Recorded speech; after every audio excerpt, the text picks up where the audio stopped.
I don't want to sound too brash or cheeky, but I mean, what did you expect? I just don't think it's right. I know it's not right.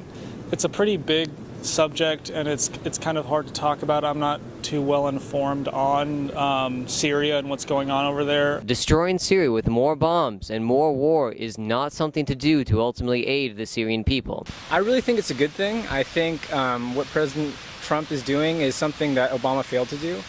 I know if we were here and someone launched 50 missiles on any building here, that would probably be a no-brainer.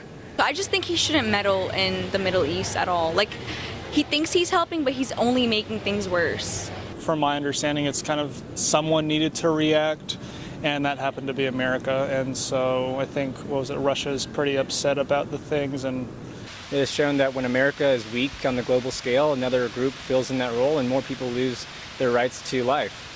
So I really think it was a good idea for Trump to be able to show that America is still a powerful force in the world.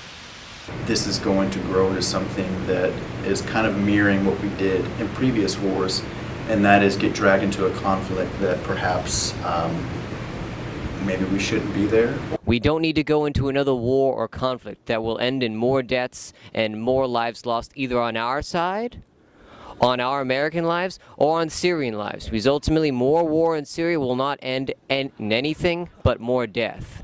I can't really say what Trump should do, but I know that with Obama not having a backup to what he did in 2013, that really made Russia embolden Assad to commit more acts of atrocities. So. I think that's one thing we need to keep looking at is not just U.S. versus Syria. U.S. almost always brings its partners into a conflict.